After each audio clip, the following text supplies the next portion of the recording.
Tint Wizdom. I am joined with Ray Padilla, Autofilm Mastery, Autofilm Growth Conference, and of course, Media Tune. That's right. Welcome, Ray. Man, I'm excited. First time being behind the scenes. I got an invitation behind the scenes. I love it. How was the 20 stories down the stairs into the purple basement? You know, I'm surprised that nobody's seen the 50-foot logo on the outside of your amazing building out here. I know.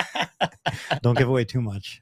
It's an amazing location, but thank you, man. Thank you. I'm super excited for this. Thank you for coming in person, and equally exciting as having you here in person is all the guests that we have lined up to join throughout today's podcast. We got some incredible people who are going to be speaking at this year's Autofilm Mastery Conference in Houston, Texas. It's coming. It's around the corner. Autofilm Mastery Conference is the 5th and the 6th of October. That's right. It's happening in Houston, Texas. The previous years, the last two, it was in Las Vegas, right? At Resort World. Yeah, exactly. We'll unpack the reasoning behind that, but we've had a lot of great, we just want to make it easier for people to attend. I mean, we have 10 amazing business owners who are just growing their businesses like no tomorrow, even during this type of year, right? It's an election year. There's a bunch of stuff going on. There's a lot of different things, but they're growing their businesses. They continue to come back and give what's working to the industry, give away their secrets.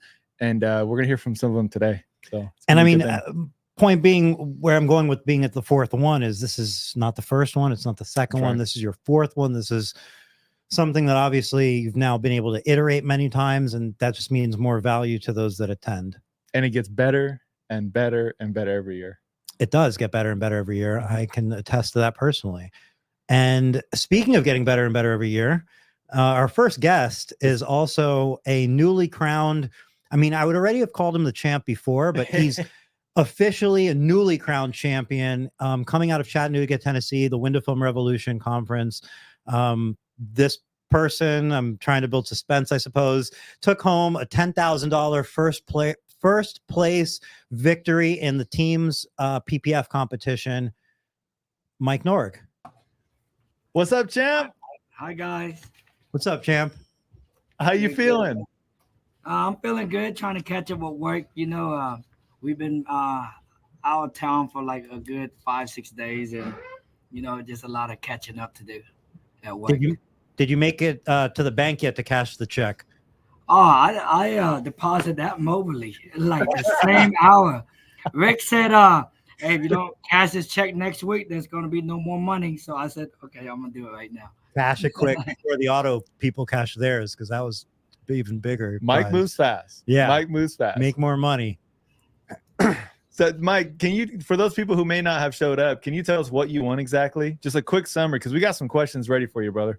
It was a team PPF. You know, it was 15 team, and we won first place. And, you know, after looking at it, you know, we had an advantage because, you know, my partner is Bryce. I work with him every day. We bought everything from the shop. I hear people was going to Home Depot to, you know, buy, you know, a spray bottle and some last minute supply. And, you know, just working with the guy for almost 3 years, you know, we kind of we didn't even talk to each other. We just knew what we needed to do to win. You know, and Mike, real quick before we jump into some questions regarding the growth conference, WFCT competition's coming up. It's 2.5 weeks away. Is there, being that you just won the PPF competition, is there any little bit of advice you'd want to pass along to somebody who's competing in a couple of weeks coming up that could help? Yeah, you know, I was actually going to write something. You know, it don't matter how easy the car is, or if you've done that car 100 times, guys. When that time start, the weight is on your shoulder. Everything you knew about PPF just went out the window. Your thought process, you're at war with your head, with thoughts. You got to kind of control them, you know, to turn those thoughts into, you know, positive thoughts. And we're living in our head during the challenges, because, you know, with all, you know, the pressure with people watching us and looking at this hood that you probably did 100 times, and all of a sudden you just forgot how to do it. You know, the anxiety hit.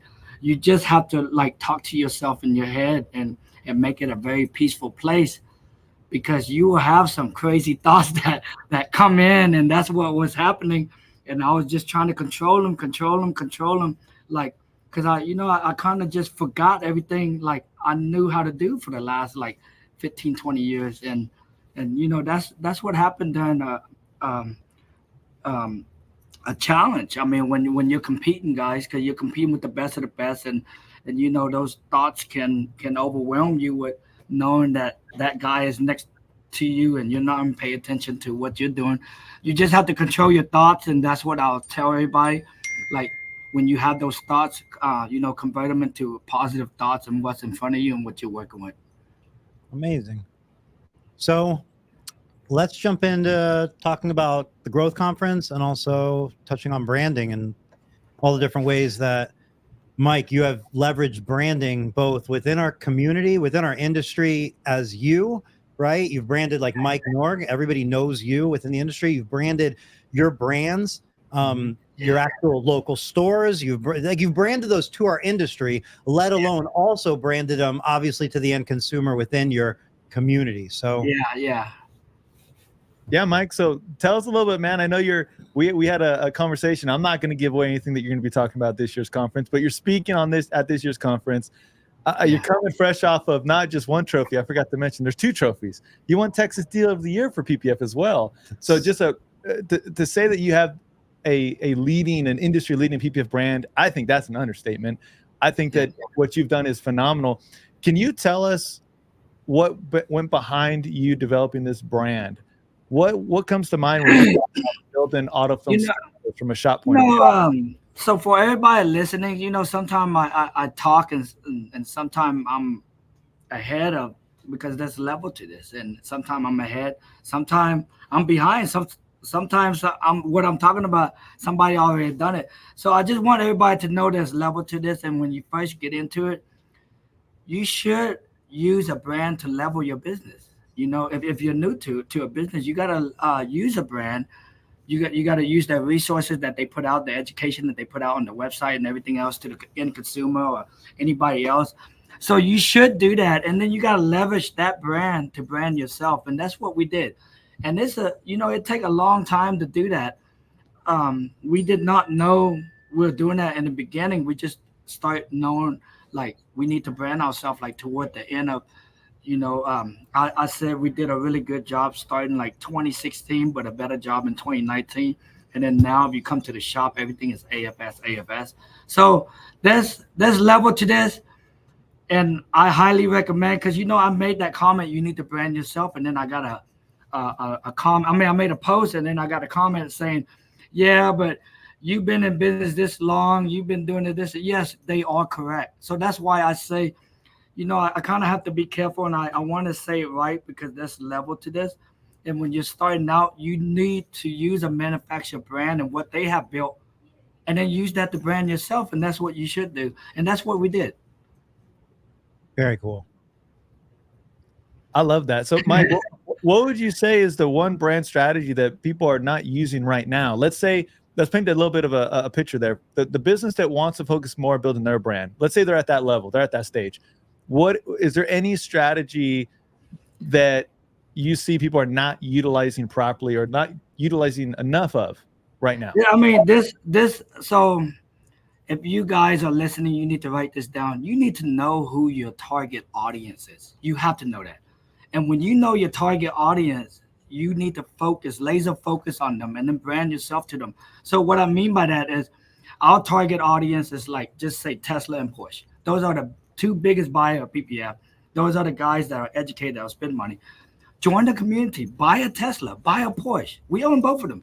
And join the community, know about, how the culture is with those guys that own it, know everything about it, support them, do donation, charity event, car show, anything that you have to do. So first you need to know your target audience, because I got all these guys that are focused on, this car.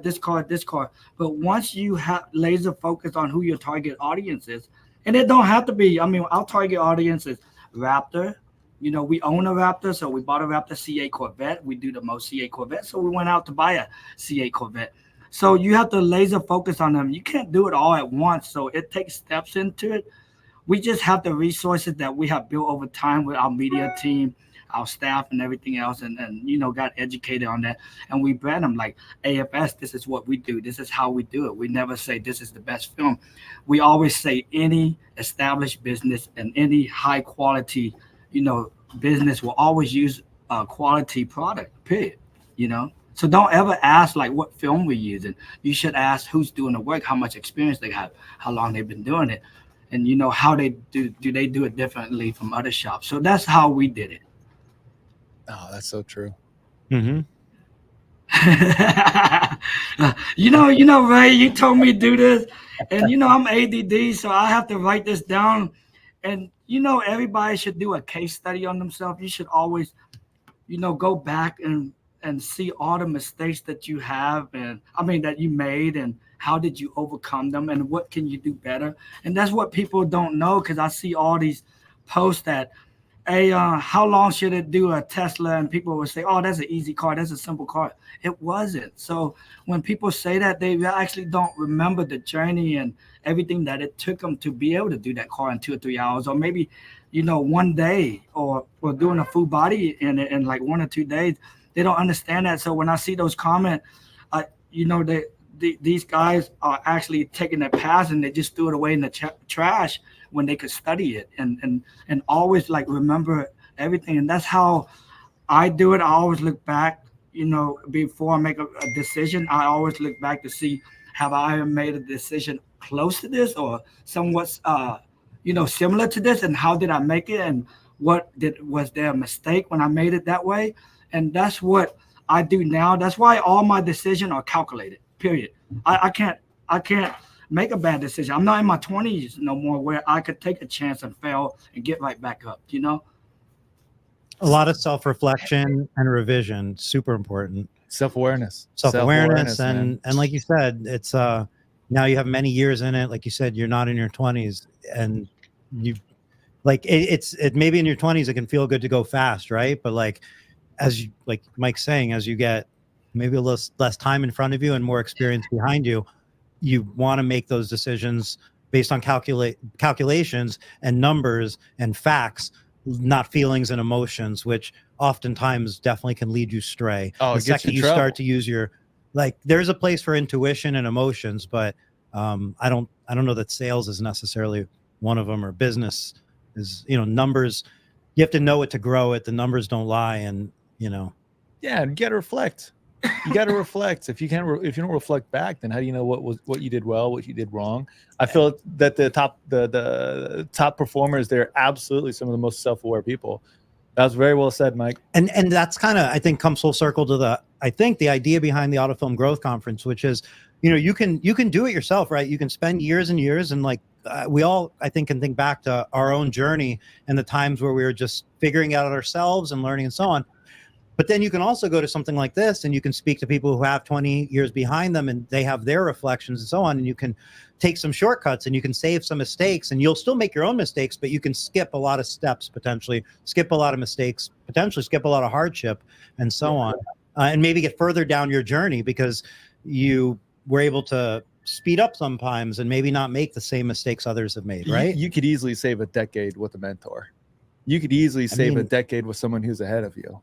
You could save, it's kind of endless in the way, because you can fuck things up at some point bigger than you ever thought, right? You could spend 5-10 years building something up, another 5-10 going, we're taking over the world, and then you can end up rebuilding from there, right? Like, you can spread yourself too thin, you can miss what's coming in the economy, you could become so big that you can't pivot as quickly as you want to, and so on. Like, all those things can happen. So I think everybody should be cautious and always trying to learn as much as possible. Because, and I'll stop talking for a second because I want to hear from Mike, not myself, but I think it's something very important for everybody to always realize that, there was always a time when you go into your market, whatever section it is, and you go, I'm fresh and new and I'm going to succeed. And then you start to succeed, right? You start to take business from other businesses that maybe have been there. You start to do things better than they were and so on. Well, the reality is that's great, but that's the beginning of your life cycle. How do you avoid from becoming that person in 20 years from now? Because that person was like you 20 years ago. But as the business grows and becomes more like fossilized and you become set in your ways and so on, if you're not actively learning, you will become that old business, and there will be new businesses that come to take that business from you, right? 100%. It's like what Mike just said. There's levels to this game. Levels I mean, to that was. I mean, if you're not doing what you just painted out there, it's going to be really tough. You're going to be limited at one point. You just get limited. Well, we got one more question for Mike. Should we ask him the last question here? Let's do it. So, Mike, we only got a couple more minutes with you here, but when it comes to building your brand, we know that there's a lot more competition in this industry now. There's a lot more people that know about this space, that want to get into this space now more than ever. How has your brand helped you in those competitive pressures? It helped a lot because, when I'm always part of, I'm part of all the Facebook group in the industry. But if that same energy, you should spend that same energy on being part of the Facebook group in your local area, on the car group. We got a Tesla group, a Porsche group, we got a CA group. And you need to do the same thing. And you can't just go into that group and be like, hey guys, I offer paint protection film services or window tint services. It started at this price. You're selling to people now. You want to build a relationship. All y'all doing is trading money. So that's nothing. So if that is it, guess what that guy gonna ask you? How cheap can you go? How low can you go? What's the best you can do? What if I bring you 2 or 3 cars?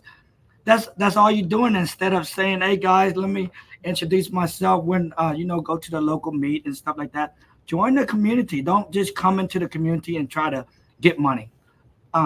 That's what you do. So in our local group, when they say, hey, I just bought a new car, I'm gonna be needing window tint on PPF, they say AFS did my work. It's been good.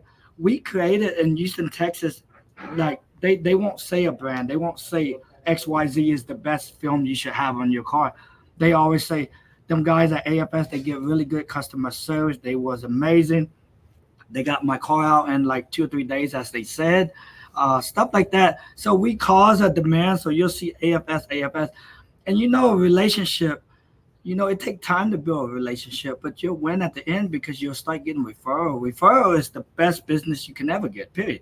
You can't, and you get that by, doing good work and stuff like that. But I tell everybody, like, how you talk to that customer like the 3rd time, say a customer bring you like his 3rd car, you start hugging him, being friends with him, shaking his hand differently, talking to him differently. That's being authentic, and you should do that on his first visit, because people can read that. They can sense that energy. And that's what I tell my guys. We try to teach that, because there's 2 things that you can't teach, and that's like intuition and then being authentic. When somebody walk in, be yourself. Don't be shy. Don't be mysterious. Like, that guy can sense you're trying to sell him, instead of, oh man, that was like when he drop off his car, he probably go home and be like to his wife and be like, honey, man, that guy was just so awesome, and I feel safe that my car is there. I don't have no hesitant like to call to check up on my car, or maybe visit the place to see if they're working on my car. Like, he just feel we're being honest because we're authentic, and that's something I try to teach everybody. But building a brand, guys, it's a long game, but nobody want to play it. But it's your fastest way to financial freedom, period. It's your fastest way. So you have to build it. I mean, you think about all the other brands. Think about, Rolex. I think it took them like 80 years about 80 years or 90 years before it became a demand. Like, those guys played a long game. Look at Amazon. He spent 20 years, probably more, losing money. They probably might still be losing money. I don't know, but I just know it take a long time. I think he's doing pretty good now, Mal. Yeah, but it's just brand building is just a really, really long game. If you see our shirt, it say AFS on it. Don't say another person brand. And what I see, I'll be making heat lamps and stuff for people, and they'll tell me, hey Mike, I changed brand, can you do this? And I always tell them, like, you should put your own brand on there. You should put your own logo on there, because you're the most important. When you talk to somebody, they're gonna believe you if you're being authentic. If you're going over there, this is our ceramic film, this is our multi-layer ceramic film, or our ceramic plus. What's the difference? This is a single layer, this is a multi-layer, this block out this much Tesla, this block out this much, IR and stuff like that. You just have to explain that. People are not asking, like, for when they come to us, they really not asking for a brand. But when they do, we tell them the brand that we use. It's a premium brand, but they trust us, because I'll tell them, like, 10 years from now, I'm still going to be here. I tested, like, time tested me, and I passed the test of time, so I'm gonna still be here. And if I'm gone, AFS will still be around because the guys will still be running it back there. And you built the brand, and you built the brand. It makes you unbeatable. It makes you unshakable. It's going to be around a lot longer than us, huh? Yeah. That's awesome. Authentic too. I think the authenticity allows you to build way more trust.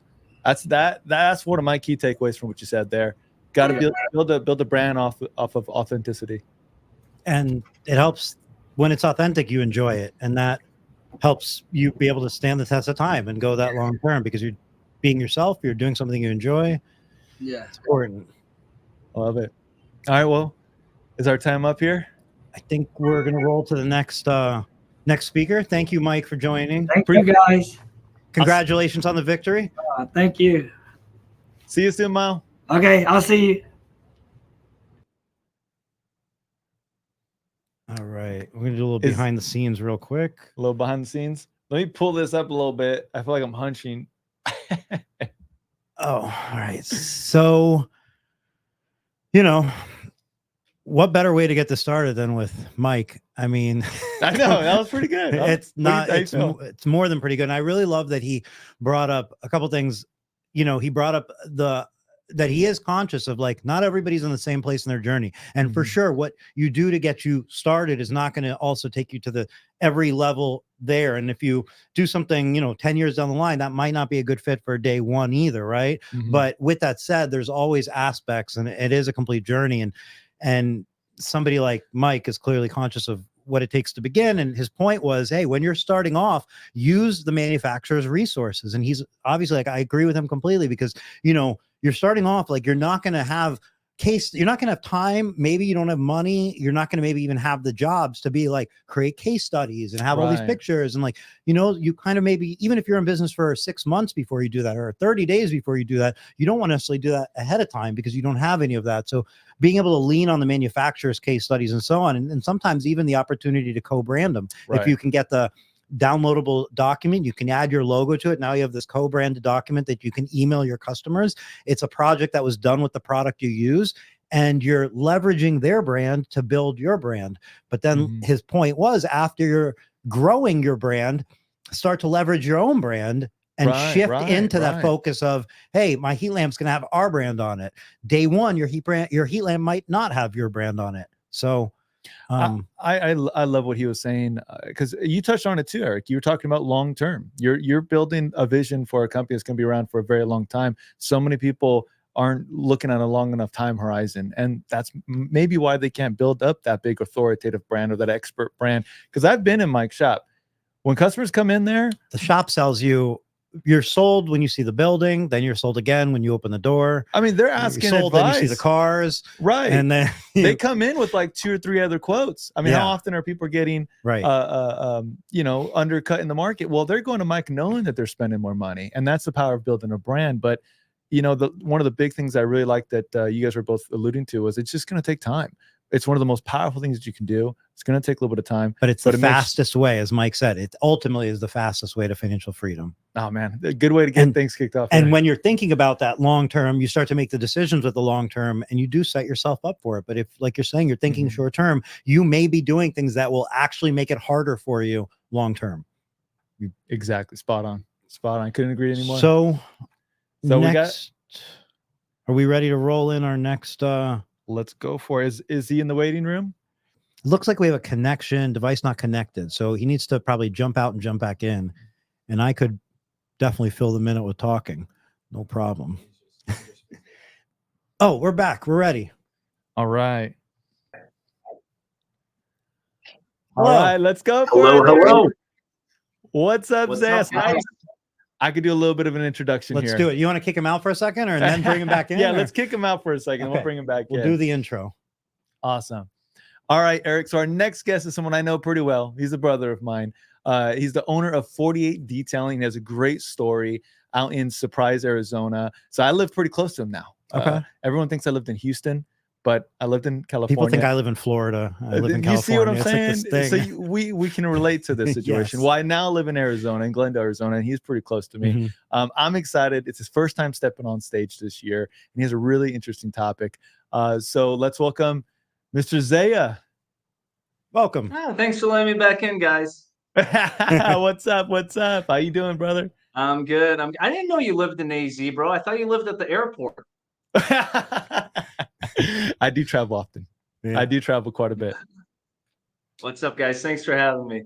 Thanks for jumping on. So this will be the first time speaking at Autofilm Growth Conference. Yep. Thank you. It's an honor. I appreciate it. Just a few weeks away. Yeah. Now you attended our first conference. This was about 2 years ago now. How does it feel going from attending the first conference to now? We need you on stage. I mean, your story is something that must be told. How's that feel? It feels great, man. Like I said, it's an honor. It's a pleasure. I feel like your time in the industry started with my time in the industry because you're one of our first marketing companies and we were one of your first shops that you worked with. So everything just gradually grew in time together and flourished into something beautiful, and I'm just looking forward to me and the rest of the teams coming along to Houston and being in that conference with you guys. I think it speaks to the DNA of the event itself, because you see that there's recurring speakers that from previous years, and then you also see an example like yourself where you were an attendee and now you're a speaker. So it seems like a perfect cycle and mix of who everyone gets to hear from and learn from. Yeah. Now, if you don't mind, I want to go right into this first question that we have prepared for you, Zaya. Because you're in a massive city. I mean, you're right outside of Phoenix. It's a major area. It's one of the biggest cities in the country. And that means there's quite a bit of competition here. People are coming to this conference to get their competitive edge, to grow their business, to better their best, right? How have you been able to differentiate yourself in a competitive market? Yeah, man. I mean, like you said, we're in the Phoenix, Arizona area. I think it's one of the most competitive markets in the country. We got a lot of heavy hitters around here. Companies that have been around for 10 years, companies that have 20,000 square foot shops, and companies like us are like in the middle, and other smaller guys that are just starting off mobile. So, I mean, I think the biggest competitive edge you can have is understanding that you are in the business of people and sales, right? And when it comes to people, relationship and trust is going to be your biggest advantage. It doesn't matter what type of product you use or how great your service is, but your consumers need to trust you, And after the whole COVID shebang that happened, consumer trust has really declined over the years. I mean, PwC, they did a report for 2024. And it's funny because 87% of business owners and leadership in companies think that their consumers trust them, while only less than 30% of consumers actually trust the companies that they're working with. So there's a really big discrepancy when it comes to trust. And we're talking about big corporations with the marketing, the quote unquote reputation, and the history that's involved with larger companies. So imagine a customer that's new to you as a small business walking through the door, what's going on in their mind, right? So when we work in sales, when we're working with our customers, we try to cover all bases. And it all starts online, over the phone, in person, and continues onward, right? That's why we have the YouTube videos describing our services, our products, giving the consumer a little bit about us and how we operate things at the shop. So that relationship starts before they even walk into our doors and pick up that phone call. Awesome. I'm looking at my notes here for you, man. My mind went in a couple of different directions. I mean, Eric, when we talk about coming to the conference, a couple of things that really comes to my mind is you want to learn from people who are in the trenches. And Zaya, I mean, you're in the trenches. You're still growing. You're well into the seven figures. And I think what you just said there really shed some light on why you're still growing. I mean, this is a record year for you this year as well. I hope you don't mind me sharing some of the insights. Just don't put his address up there, but I won't put your address up there. I mean, look, you're bringing up, obviously, you're touching on a very valuable differentiation between, if you go back even just 5 years ago, or even maybe currently in a lot of people's minds, they're thinking marketing. I just need marketing, right? And there was a time period where just getting visibility online was enough. You could grow your business because you had visibility online. Now, I would say most people have visibility. So it's really not about just visibility. It's about the word you use, trust. It's about building trust, because the visibility, there's endless shops that are visible to the end consumer. And if you want to compete on pricing, you're going to feel lost. But if you compete on trust and that be your guiding light there, you know, the opportunity is endless, I believe, with the market. That's the difference. For sure, Eric. I mean, you know, when it comes to business, like you said, trust, relationship, I think of it as like a personal relationship, whether it be with your wife, a friend, father, mother. That's how we treat everything around here, you know, because that's our strong suit at the end of the day. Large corporations can't provide that, but we can. And we can provide it abundantly to everybody that walks through the door. As simple as a smile on your face, asking how your day is, and genuinely asking them, you know. And I think that really has a big effect on. I mean, I have a saying. It's in our mission statement. It's in our unique sales proposition. It's called GEN: guide, educate, nurture. That's it from start to finish. And we do that in everything, whether it be the sales process, whether it be the checkout process. But you got to guide them on what you have to offer. Then you got to educate them on every single one of those things that they're interested in. And then you nurture them from there, whether it be a follow-up, whether they've already booked the job and you've completed it, but follow up with them even after the fact, right? There might be something else that they need. Because at the end of the day, what we do, and I like to keep it very simplistic, we make our customers' car ownerships better and easier. We're just here to solve problems, whether it be a coating, whether it be a PPF because somebody doesn't like chips on the front end of their car, or maybe just the family's hot on the inside of the cabin, they need some ceramic window tint. We're just making life better. And you can make somebody's life better in one aspect, but they might need it better in another aspect. And that's why it's so important, that last aspect of it, nurturing throughout the sales process. Even after you've already cashed in that check or that deposit, that account, you continue to nurture them after that point as well. And for us as well, we try to keep everything in-house. You know, even Ray knows that we start our own product line. I thought that was very super important for the company overall. Customer spends $5,000-$6,000 on their car. Maybe they don't have the time to come in. We'll provide them a solution on an easy-to-use product to go ahead and take care of their vehicles at home if need be. Little things like that, I think, make a big difference in the overall spectrum of the business. You know, you touched on something there. You said USP, or unique selling proposition, and I just realized we should probably introduce the topic of the title of the presentation. Sounds good. Zay, it only fits, right? Zay, you're talking about marketing mastery at this year's conference, and it's really just about separating yourself from a crowded market, like you said, and finding your competitive edge. And you know, you gave away a really good golden nugget there. I'm big on frameworks. He just gave away a framework. I'd write that down because you're keeping it simple. What I heard from what you're doing is you're creating a scalable process for your business. You're keeping things simple so that you're not doing everything yourself. You can build a team with the same vision, the same core values, and that's what's going to really help you scale and to continue to keep growing. Right. At the end of the day, and identifying that, you know, like you said, it's not in the background; it's at the forefront. Hey, we have an advantage over larger companies because we can provide a more personal, authentic experience. Like, as you grow, maybe that becomes more difficult. So it has to be your advantage. You have to seek what's going to be my advantage at this current size of my business and in this current market. And that's a great one.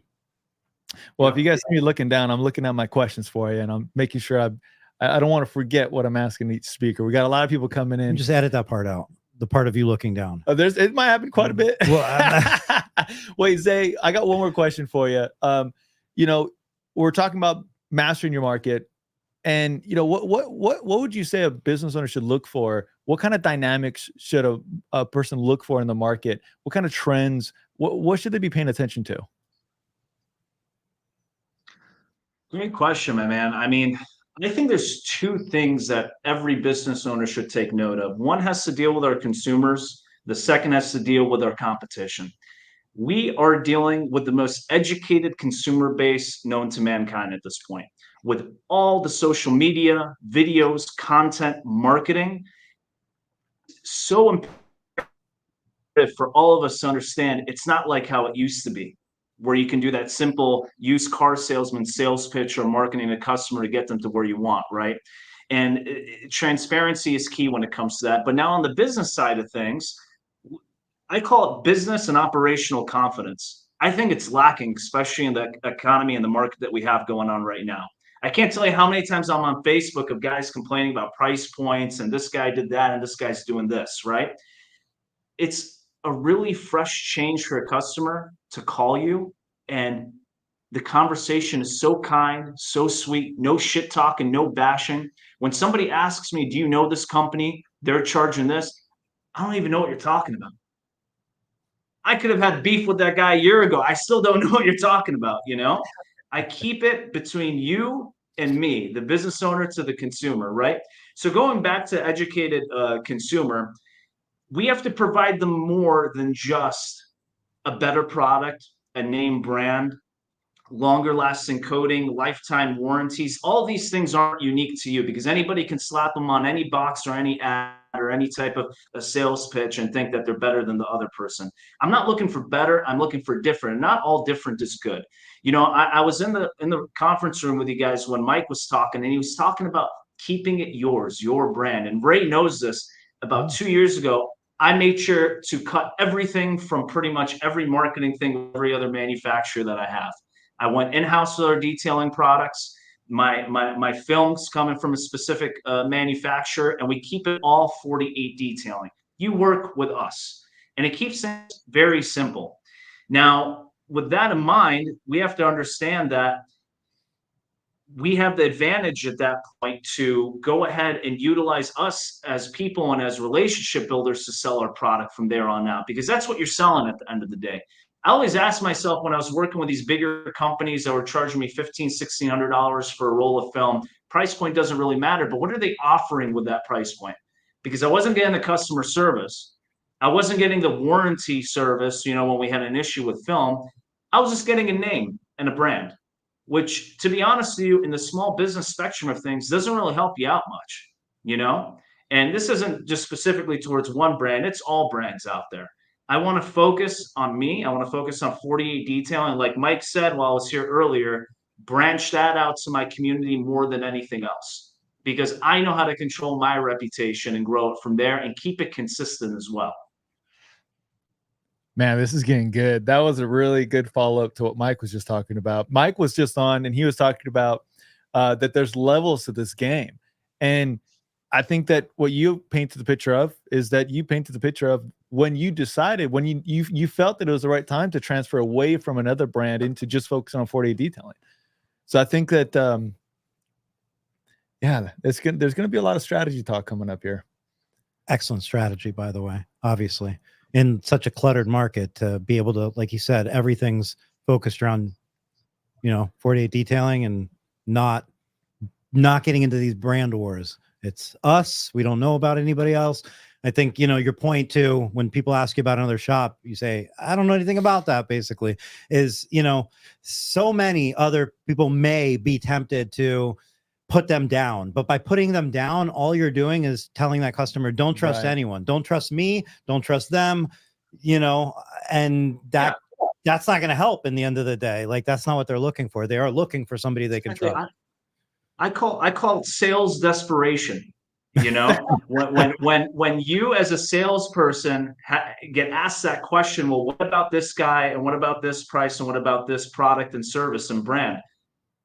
It's sales desperation when you start bashing them. You go in defense mode. I got nothing to defend myself from. You know, I know who we are. I know how we operate. I know what we can offer. Does that work with you and the price point that you're looking for? If not, we're not the right fit for you guys. And there's nothing wrong with not being the right fit. Right. I've been super thankful. You get to a point, you know, I think businesses are in their most miserable time frame is when they have to take any and every single customer. Businesses that can pick and choose exactly who they want and what they need for their team and their business and their operation are some of the most comfortable businesses out there, not just financially, but also physically and mentally. We're at peace because we've all had that customer that's walked through the door that you took in and said yes to, that you wished a week later you have never met that person. And it's typically the person that's saying, well, what about this product? And why isn't this that thick? And why doesn't this last that long? You know, the YouTube experts. So again, don't be in defense. Don't be in offense. Just be neutral and move forward. Are we the right fit for you? This is what we got. This is what we can achieve with your vehicle.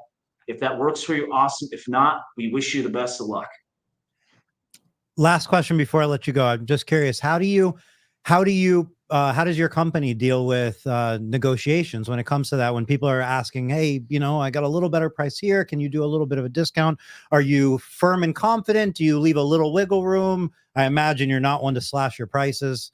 How do you do it? Great question. No, I'm certainly not one to slash our prices, but I'm also not one to be that prideful individual that say we don't offer discounts. Okay, we're a business. We're here to make sales at the end of the day.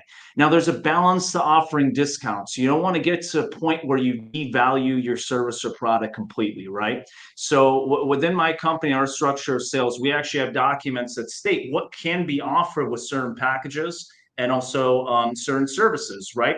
If you do paint protection film, window tint, and a ceramic coating, hey, I'm more than happy to push forward a 10% off on your service or throw in an upgrade if you are looking for a little bit more for your money. We always ask that question, hey, are you looking to save a little bit of money? Or are you looking to get a bit more value with the money that you're spending, right? Because sometimes the price point is not necessarily the issue for a lot of consumers. Sometimes they're okay with the price, but they're just looking for something else that they've always wanted, right? Whether it be smoked headlights or door edge guards, trunk lip, little things like that. So we have a structure for all of it. Totally offer discounts. It's a normal thing for us. But again, it's a balance that makes sure that that customer knows, hey, there is value to our product. It's not something that we just slash $400 or $500 top from, okay? There are limits to what we can offer. Because if a customer thinks they can get a better price by haggling you, then I would imagine they're going to spend a lot of time haggling you and going around haggling other people if you give that vibe. But if you have structured discounts, like you're saying, confidence and structured discounts, that sounds like a perfect way to handle it. Market. Yeah, and it makes... What was that, Ray? I'm sorry, you got cut out. All good. I was just saying market mastery, separating yourself from the competition. I mean, we've gotten some great ideas from you right now. Thank you, my man. Yeah, there's so much advantages for simplicity, putting stuff on paper, your SOP. You know me, Ray, I say this all the time, 3-tier system, man. If you can get your services and products in a 3-tier system, it makes it so much easier for your sales team and also easier for you as a business owner. Because the last thing you want is, I got a question for a customer every 5 minutes, right? So keeping things simple for yourself, your sales team, your technicians, but also for your consumer as well, is this going to be good all the way around for your business? So saves you from more tiers than 3 by having that in place. It's just a dad joke or something along the levels. Is that why I got it? I got the dad joke. Anyway, keep going. Let's move on. Well, Zaya, we got to let you go here, brother. But thank you so much, guys. If you guys want to see more of this, you gotta go to autofilmastery.com, go to the events tab and sign up and get your guys' tickets. The conference is right around the corner. We're October 5th and 6th. It's 4 weeks away, and it's in Houston, Texas. There's going to be, so we'll talk a little bit more about the location, the venue, because this is a really special thing. So stay tuned for that. But Zaya, thank you, man. I'll see you soon. Thank you, Zaya. Peace out, guys. Thanks. Talk to you. Take care. Awesome. So we have Roberta. Roberta's coming up next year. I was just talking with her. Is Roberta in the waiting room? No. She's not in there Not yet. Okay. Do you want to keep rolling, or you want to take a quick little? No, let's keep rolling. Or I don't know, whatever you want to do. We can edit this part out. We can keep rolling. Okay. Never mind. Okay. Unsent. Let me see here. Ready for you in 1 minute. Yeah, you'll edit this out, right? And I'll just post it full with this in there. It doesn't make a difference. That's okay. But I got to coordinate. I'm coordinating people left and right. No, now. I know. I don't think there's anything wrong with this. This is like behind the scenes of the podcast. So we have okay, so Roberta's logging in right now. Beautiful. I think this is going to be, oh man, I'm just excited for all of them, honestly. I mean, absolutely. I've been working one-on-one with all the speakers, just saying, okay, here's the topic, here's some ideas, here's the presentation slides, and da-da-da-da. And just the closer we get to the conference every week, there's just more and more golden nuggets. We have a big focus on not just, talking about strategy, but giving actionable steps. Yeah. So what's the framework? What are the 7 steps? What are the 2 principles? What's the one thing, right? And that's just been the conversation for the past several weeks now. And now that it's getting closer, it's coming together. I mean, you've seen the event agenda, right? I did. And to your point, like there's a lot of information online. You can get answers to questions on Facebook, right? But like, then you start to go, well, like who's answering that question? Is it no offense to anybody, but is it somebody that is in a position you want to be in? Is it somebody that's regurgitating information that maybe they're just trying out on and they're sharing that information, but maybe it's new information to them too? You don't know the context oftentimes. And even if you know the person, you know they're successful, you don't necessarily know the larger context, which is the more details around that, the other aspects of their business that maybe make that possible and so on. You sometimes get little bits, but at an event like this, you actually have the people in front of you. You're listening to them on a long form content, like in long form. And then you also have access to them before and after. So before they're on stage, after they're on stage, you have access to fill in the blanks, to understand which pieces of advice best apply to you and your business and which ones you want to take action on, and not fall into the trap where you feel like, oh, it's just a pricing war out there. This industry's fucked. And like, oh, you know, because well, that focusing on your own business and putting those blinders on has its place, right? You can't operate your whole life like that. But when you know the mission, you know how to execute, you have to ignore some of that because that stuff doesn't apply to you. Oh, 100%, especially with the amount of entrepreneurs that are online nowadays. I think there's a lot of great, valuable, very valuable information out there that's posted by these influencers that have millions of followers. But to your point, they're not in the trenches right now in this industry, specifically in this industry. Right. They haven't grown $1 million company, or they haven't added another $1 million to the bottom line in the past 12 months or 18 months, right? Right. So you got people that are motivated, shoulder to shoulder with you, going through all of these things and figuring them out together. Like, how do you know, let's say there's something that was posted a year ago. Was that relevant to 2024 with what we're going on right now? What's going on right now? I think this year's been pretty good for a lot of shops, and unfortunately, I think it's been a little bit challenging for a lot of shops too. But that's an obstacle, and as a business owner, we have to figure out how to get over that obstacle. Yes. It's not a reason why you should slow down or stop trying to move forward. It's just, hey, your strategy, you've outgrown your strategy. Your strategy, maybe it's just not working at this period in this time, but there's going to be other things that you can do to spark growth and to get yourself to that next tier, that next level, like we were just talking about with Zaya and Mike. And Zaya, what I think protrudes or like, you know, comes off of both of them, Zaya and Mike, was confidence, right? Their confidence in how they run their business. And like, everybody should know that they can build that same confidence for themselves. It's not a false confidence.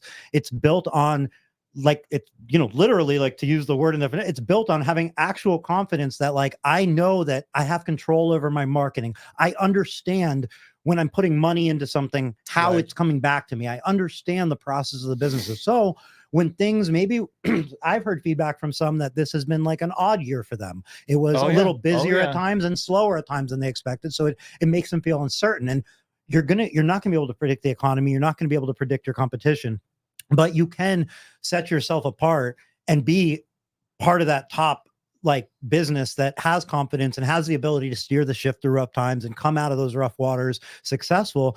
Don't give in and just say, well, we'll just see what happens, and like pretend like you don't have a part in this, because then you kind of can end up in that larger pool of businesses that potentially at one point or another will have to make hard decisions, whether it's because new competition, bad economy, missed something happened.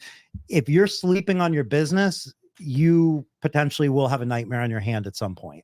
It's just a matter of when. But when you're being proactive, when. It's just a matter of when. And like, that's even worse, because then you have anxiety and uncertainty. So like, and again, anxiety and uncertainty is not the problem when you're 22. You don't necessarily want it at 45. It's okay if you're a one-person mobile. It's not necessarily okay if you have a 4,000 square foot shop and a rent payment and so on. So like, being proactive gives you that ability to know how you're going to perform, right? If you have to go speak, you want to have a speech, you want to have practice, you want to go through that. Then when you go to the speech, you have confidence. That should be the same concept for you operating your business every day, every week, every month, is have that repetition, have that self-evaluation, have those little places for improvement. And when something goes wrong, you look back and you go, well, I'm made for this. This is what we've been preparing for. And when it's right, you're made for that. That's what you've been preparing for. Like, your win-win, ultimate advantage. Right. It's the ultimate advantage. When it's windy, you don't tip over. The sail pushes you further, hopefully, you know? 100%. So I think we have, well. Oh, is it time? It's not Roberta. And maybe I'm trying to build suspense. Do we want to go and you want to mix up the order, or how do you want to do this? Another part you can edit out, Ray, but I'll put in. That's okay. Hey, it's you got coordinating post-production is real, pre-production, I should say. Let's see here. Yes. So who do we have in the waiting room right now? Should be Roberta. We've skipped, we have the following. Okay. So we could just jump into. Let's go into Waleed. Oh, you gave it away. Okay, pretend you didn't say that. Not from mine. I'm going to edit it. Go back. All right, big intro time. Ready to do the big intro. Let me just send a message. Let me send a message. Who knows? There's many people out in the industry. They might not know that name, right? You're right. They might not know. All right. People are Googling. Well, he's pretty now. well known. He's pretty well known. I might have dropped the ball on that one, but that's exciting. If you guys are hearing for the first time, it's exciting stuff right now. Need to. Almost there. How many speakers in total will be at the Growth Conference this year? 11. And actually coming up here, I'm gonna after we interview this gentleman here, I want to drop a bombshell because nobody knows the 11th speaker, the last speaker, our main keynote speaker on day 2. So we'll bring that up here. But do we have this gentleman in the waiting room here? We do. Is he ready? Do the intro before you bring him in. Well, yeah. Let me do a little bit of an intro here. I mean, this person, he's built a brand with his team that is probably the most followed company, the most followed shop as far as shop owners go in the industry. It's very well known. They make content. I'm a big fan because they make content so much. I'm a content guy. And this is actually the second time that this company is making an appearance at an AutoFlow Mastery conference. So guys, I want to introduce Waleed, one of the owners and founders of Mile High Customs out in Denver, Colorado. Welcome, Hey, how's Waleed. it going, guys? What's up, my man? Doing all right, man. How about yourself? Doing great. We're excited to ask you some questions, man. I'm excited to have you step on stage this year. Yeah, man. I'm excited to answer those questions and excited to be at the conference. That's sweet. So now, have you been to Mile High Customs in Denver, Colorado? I have not. Well, I technically have to say that I have not been there because you guys just opened up a new location. There's a second location. I went to the old one. The new one looks gorgeous, looks brand new. How are you feeling right now with now that you have 2 locations? You guys are your grand opening is this Saturday, right? How are you feeling? I feel good, man. It's definitely a lot of work. It's definitely a big step, but it's a step in the right direction. So, we're going to keep doing the small things and, hope for the best. That's all we can do. Make sure to do our part. And then, we'll leave the rest up to, I don't know if you guys believe in God, but like we like to say, you do your part and then you leave the rest to God and go from there. And what was the driving force behind opening the second location? Was it to expand into different geographic territory, like to get a bigger footprint? Was it busting at the seams at your current shop, or what was this is the right moment, let's do it? Was it market dominance? Might have been market dominance.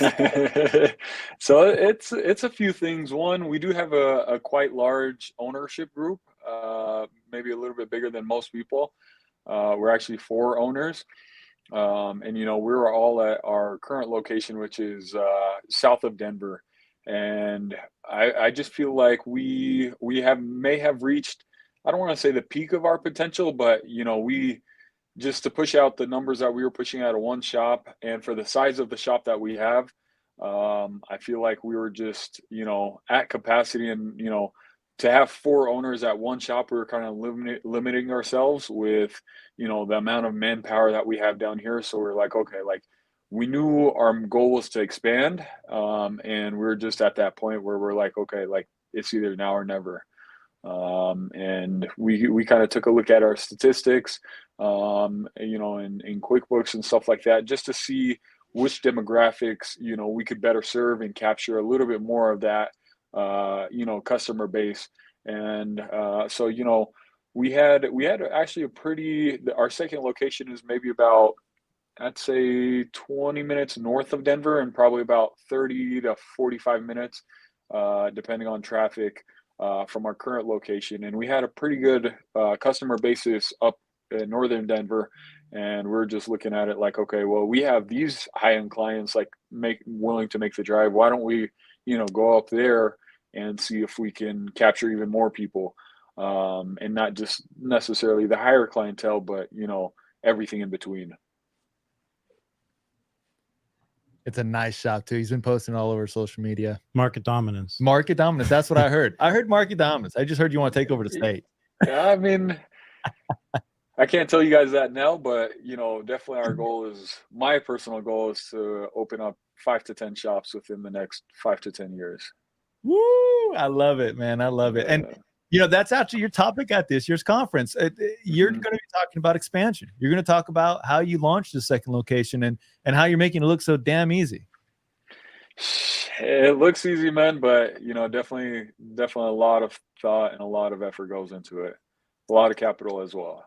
Well, let me ask you this question here, because I was talking with Eric and we were strategizing, getting ready for all this, but I think I got to ask you this question here. You have such an awesome social media presence online for the shop. You guys have, I think, over 1 million followers now on TikTok. You have a plaque from YouTube because they're YouTube subscribers and they're just rocking there too. You're on every platform. Last year, your partner Josefa had a crazy Snapchat story that everybody kept talking about because they're like, how did they do that with Snapchat? Is your social media the reason why Mile High's Customs is on the map like it is now? Is that the secret sauce? It's definitely a big part. It's definitely a big part with social media. You can reach the whole entire world. You're not limited to just your area, your community, anything like that. So it's definitely a huge part of our success. But is it the main part? Like, is that what someone should go all in on? Or is there other elements that you guys spend a lot of your time on? I know Josefa talked about it a little bit last year at his growth conference part of his lecture, but our main 2 things that we focus on in terms of advertisement are Google Ads, just because Google's huge. I think Google is probably the #1 search platform in the world. It is. And social media is like right up there, whether it's TikTok, Instagram, Facebook. Each one of the social media platforms captures a little bit of a different audience, and it's important to hit them all. Write that down. We're getting some golden nuggets today. Let me ask you something else here, because I was putting a lot of thought into this. I was doing a little bit of stalking on your social media before this, by the way. Content's looking pretty good. Just keeps getting better and better. With the grand opening in mind, what would you say was the most critical factor when choosing a location for this second location? What'd you guys look for? We looked for a few different things. One, I know every shop has like a different area and different customer base that they kind of want to go for. For us personally, we like to think of ourselves as a little bit of a higher end shop. So when we were looking for a second location in terms of demographics and stuff, we definitely wanted to be in a little bit of a wealthier part of town, just so that way we can capture, the people that are willing to spend money on their cars, whether it's PPF, whether it's vinyl wraps, the high-end ceramic tints. So that was probably one of our main key factors. The second one, like I mentioned a little bit earlier, is we dug into our database and saw where some of our customers lived that, weren't within 5 to 10 miles of our current location. So, we kind of did a little bit of research on, where our customers are, where our high-end customers are, and, tried to line that up with, how kind of like the demographics of where they live up in northern Denver. And that was probably one of our biggest things. We didn't want to be too close to our current location, but we didn't want to be, too far that, we weren't even willing to go up there and go check up on it. Sweet. One of the questions that I think you might have touched on already, maybe you tell me if you've already answered this. Going into 2025, what do you think is going to be the most effective strategy to pack that new shop that you built? Definitely social media is going to be a big thing. We already get a lot of messages and a lot of comments like, hey, do you guys open up your new location? Is it open? And one thing we've honestly probably not done the greatest job of is advertising our new location on our social media platforms. I'm the main guy that posts on social media, and I'm still based at our Centennial location, our South Denver location. So we've just been swamped. So I haven't been able to go up there and, actually do like a shop tour or, get some more content of stuff like that up there. But hopefully this Saturday is our grand opening, like you mentioned. We actually have one videographer and one photographer that's going to go up there. So hopefully once after our grand opening, we'll have a whole bunch of content to post, and it'll be official.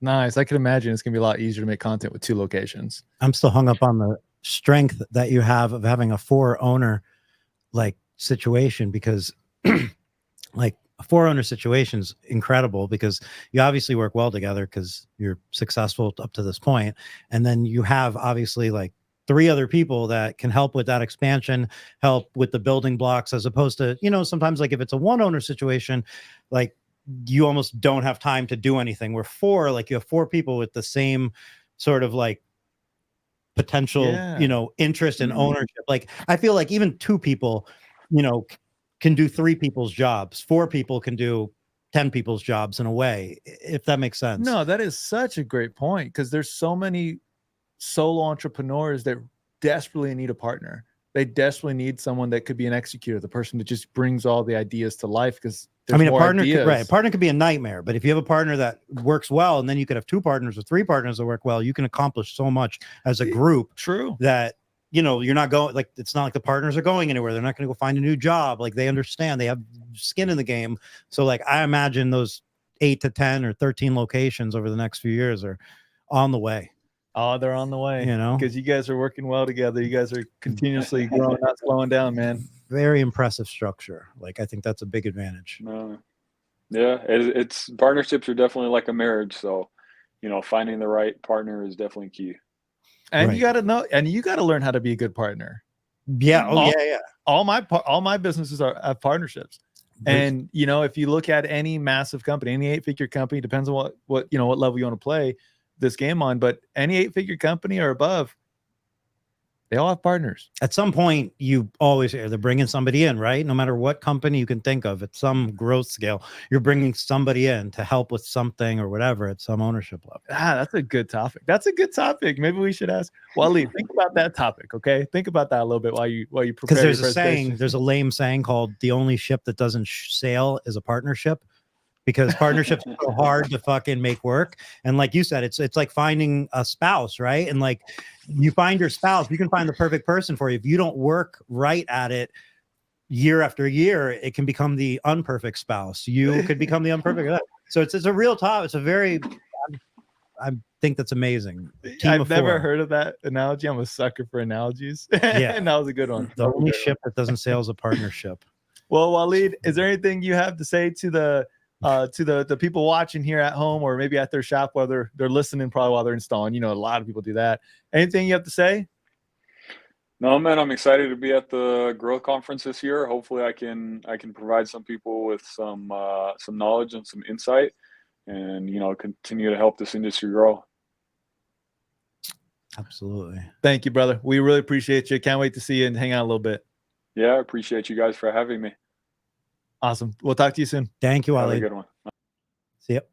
All right. And that was a good one. I really like the topic that you picked up, because I think that there's so many entrepreneurs that they don't realize when they have outgrown, like the company has outgrown their skill set. We're used to juggling. But part of stepping back and building a business that runs on its own is being self-aware. It goes full circle to what we're talking about, and knowing when you got to stop doing that 10% of the work, or this 20%, or that third. You just, you should not be doing your bookkeeping anymore. Right. Let's be honest here. Stop doing bookkeeping by yourself when you reach a certain point.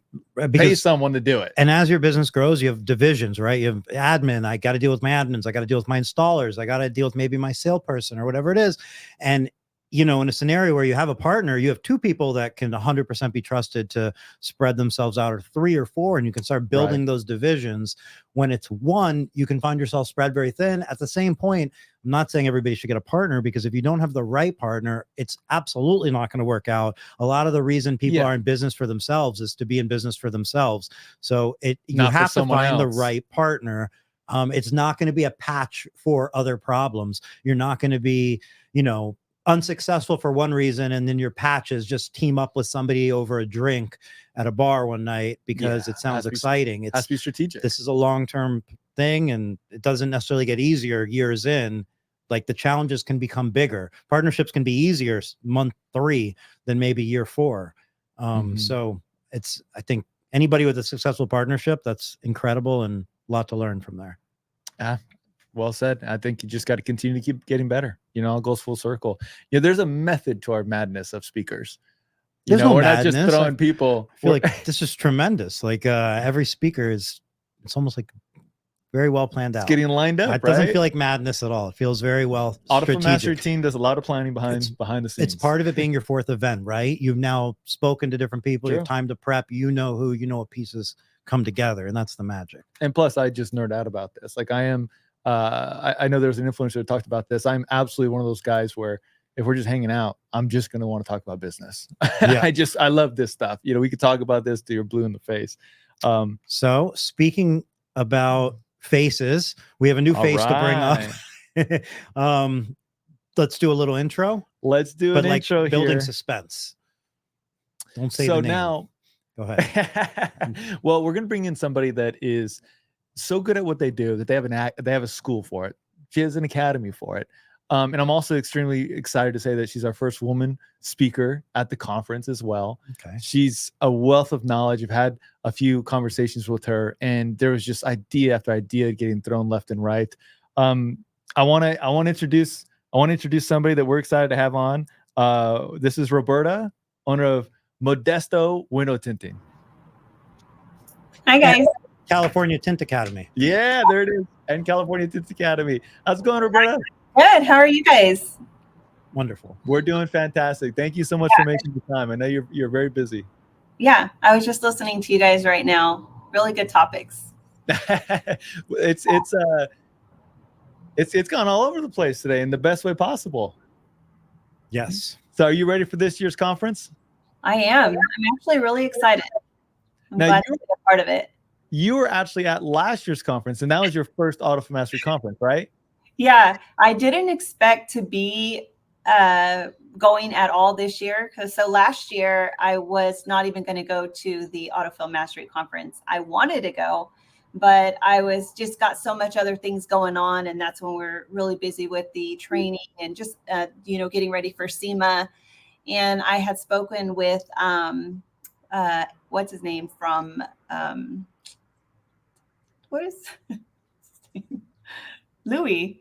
Oh, okay, yeah. Film Pros. Nation. Yep. Yeah. So he invited me to go, and I was like, well, he's like, you should come and hang out with Celia. And I was like, I really want to go, but I'm just so back to back with stuff. Anyways, I decided to go last minute, and I loved it. I was there just like, I watched it, I see them launch it, and I was interested in it, but I just never thought I would, make it out because of my scheduling. But then as I'm there, they end up, Mike messages me later, and he's like, we would like for you to, to be a part of it for next year. And I was like, that is not what I expected at all. But so I'm glad I went, because now I get to come back as a speaker, which to me is, it's exciting. It's exciting to share my story and maybe put out some information that might help somebody else out, down the road. But it was definitely a turnaround, and a quick turnaround for me, because I didn't, again, expect to come back as a speaker myself. I was just excited to be at the event. I flew in. I had to be at the SEMA show, and I believe this landed, the last year's ended in October 31st, right? So it was on Halloween. So I went in, I attended the event for both days. The last day I had to leave and go. I wanted to trick or treat with my daughter. So I was like, I have SEMA, I'm in Vegas. I can either stay out here and go trick or treating with her, or fly home, or stay out here and not trick or treat, fly home, trick or treat. And, so I ended up leaving the film conference, towards the end of it, on the last day, flew home, went trick-or-treating with my daughter, and then I flew back and had to be at the SEMA show. So, and then here I am, you know, a year later coming to actually be a speaker. So I think, you know, it was all meant to be, but it was definitely an experience for me. Dedication is what comes to my mind. Flying there, flying back. My daughter comes first. So I was like, I got to go to the SEMA show. I was going to be working the Solar Guard booth. So I just kind of coordinated so much in just a short term time, and it worked out. You got to do what you have to do. You have to make sacrifices sometimes. And that was one. It's part of saying yes, right? Like, you weren't sure about going. Louis suggested, he said yes. Yeah. And Howie Mandel says, no is the first two letters of nothing. So if you say no, you can expect nothing every time you say no, for sure. Eric's been fire today with these.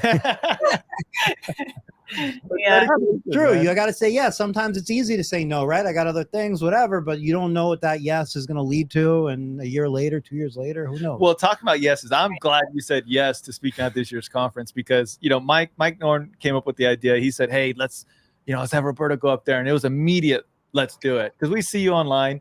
And I want to ask you this first question here. You have a successful shop. You have a great team. You have the academy. You're training people how to be successful when it comes to operations, installation. Mm-hmm. What is the most challenging part about helping business owners and managers or installers become successful in operations? What is the most challenging part when you're trying to help them out? Probably breaking bad habits, be one, keeping everybody on the same vision, setting structure. So me, what I find like really challenging is keeping my team on like the vision that I have. So some of them, they'll drift off and, you know, they do their own thing, and kind of keeping that structure in place by even doing so by using myself as an example.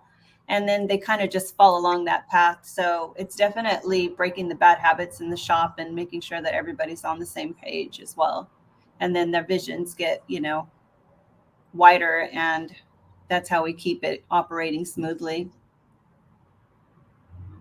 So definitely.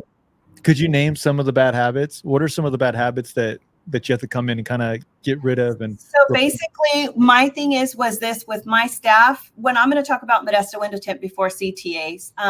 So with my staff, I have to set goals. And I know that when I set a goal for them, that helps them to want to achieve. So let's say this is an example. Hey guys, I had a customer come back and they were upset. They said that, you know, this happened, whatever, with their installation. So now what I've done is, because everybody's going to do this, they're going to all point at each other. Oh, he installed it, or you know. So what I do is, to make everybody on the same page, is let's say one of the guys is, you know, a better installer than the other, whatever it is. If you tell them, okay, every Saturday you're getting your bonus. So every Saturday is a bonus, as long as we don't have any complaints or nothing coming back. That's setting a goal for them. So now what they're going to do is they're all going to check each other's work. They're all going to make sure, like, hey, because if Frankie did this install and this customer came back, well, now you're all responsible for it. So they all lose their bonus. So that's part of setting, like, getting rid of the bad habits and setting structure, setting goals for them to achieve those goals, so that they have, you know, each other's back and we're operating smoothly. So that's an example of how we operate here. I always give them bonuses. So whenever we have a good, hard week of work, I don't want them to feel like I'm just winning. We're all winning. We're all into this together. So if we're doing a killer week this week, and I don't ever set how much your bonus is. I just say, you know what, this is where we're at from last year. This is our quota for this year. If we go all this whole month and we have nobody come back or anything, then we're all going to, you know, get great bonuses. They look forward to those. So that's very helpful for any business owner to do that for their staff. So that's just not a tweak to operations for operational success. And again, that's what you're gonna your presentation this year is operational excellence, right? Mm-hmm. I mean, you're talking about tweaking the culture at the same time. That's not a small thing. That's not an easy job. I can see why I can see why that's going to help them be more cohesive and be more efficient when it comes to. Well, that's what we want. We want them to always, I always want them to feel that they're appreciated, because without my staff, I don't operate, so it takes them to do good customer service. We need customers to make money. So we need to make sure that our customer service is always on point for those customers to come back and bring more customers. So keeping them on their toes as far as helping them understand my vision and how I look at it as a business owner, and repaying them back with little things like that is always going to keep our business operating smoothly. We all have to be happy. It can't just be myself, they've got to be happy. I've got to feed into them just as much as they're feeding into the business, getting them out to see, to do events with me, joining chambers and having them come to those events with me, getting them to, speak a little bit more, and not only just, doing customer service. We're talking about sales, we're talking about quality work. It just goes so deep. And by doing that, supporting them as much as they're supporting my business, I think has helped us all just become really strong. We're a really good, strong foundation that we have going on here. So that's been a lot of help. When you guys win, you all win together. You win and lose as a team. Yeah, because, I've had other people actually come ask to work for us. And of course, we wish we can hire everybody, but we can't. You only can afford so many people as a business owner. And when I hear people coming in with different stories of why they're looking for another job and they're good installers, to me, it makes no sense. It's like, if you have a good installer, take care of that installer, because anybody else would love to have that install. And it's so easy to keep an installer happy. It's so easy by, giving them benefits, giving them 401k, giving them, bonuses, taking them on a trip every once in a while, giving them a Christmas bonus. There's so many ways that just keeps your installers happy, and they won't go look nowhere else. And if they do, sit and talk with them and ask them, what is it that, why are you seeking, work elsewhere? What can I do to keep you here with us? And make them feel appreciated, because they are appreciated. And I think that's really huge. And some shops will be like, all right, bye. You want more money? Goodbye. Like, no, that's your installer. That installer is making you money. Appreciate that installer. Absolutely. I think there's a sense, sometimes business owners have this sense of like that the staff like owes them something. Like, I gave you a job, I did this and all that. And like, at the end of the day, everybody should take the best opportunity that they have presented to them. So like, if you're not presenting the best opportunity for your installer, don't expect them to not take a better opportunity. Like, you should be competing with the market to keep your staff. And like, that doesn't mean overpaying them. It doesn't mean throwing money at them. It means providing a good work environment, providing optimism, providing bonus growth opportunities, and so on, so that they go, look, I may be able to make a little more money over there, or not, or work in a bigger shop, or this or that. But here is where the total package is where I want to work. Because you're not going to, just the idea that somebody owes you their work experience and their life moving forward for any reason is unreasonable. It's completely backwards. Unreasonable. It's completely backwards. Yeah. They don't work for you. You work for them. We work together. How about that? Well, I know what you're saying. I'm just busting your balls, but I'm just saying. No, we I work see what together. you're saying. It's serving leadership, right? If you focus on what you're getting, you're going to be disappointed, because you're just going to want to continuously take. Right. But if you just focus on giving, and you create, that bleeds off into the whole entire team. The whole culture becomes about giving for one another and being a team player at the end of the day. Mm-hmm. I can't wait for your presentation. I'm excited. Yeah. We just started putting some stuff together. And I'm excited to share some really deep insights. I don't want to mention too much on here, but I'm excited to share some really good deep insights of my shop, our operation for both Modesto Window Tint, CTA, and then October 1st, I'm opening up the training academy the supply center that I've been working on for a while. Speaking of, I heard you guys' topic earlier about getting somebody in to partner with you. So I'm so busy with Modesto Window Tint. I'm so busy with California Tint Academy. And then not only that, when we're training, we have we do follow-ups. We're keeping up with people that we're training to making sure that they're, you know, getting all of the resources that are available to them on my end and with the county or city, whatever it is that we can do as far as making sure that they are successful and they have what they need to continue to move forward in the industry. And that alone, it's another job. So I have people helping me. But with the supply center, that's where I knew, like, I'm already overwhelmed with these two businesses. I still want to do the supply center. It's ready to go, but I need help. You know, I can't do this all by myself. And I have my cousin, Kim, she actually does printing for, you know, shirts and stuff. So I told her, hey, you know, how about you come in with me on my supply center? And we sat down and we discussed how we can do this together. So instead of me having to hire another person to come work for me, she's actually going to be doing, you know, the whole supply center operations for me.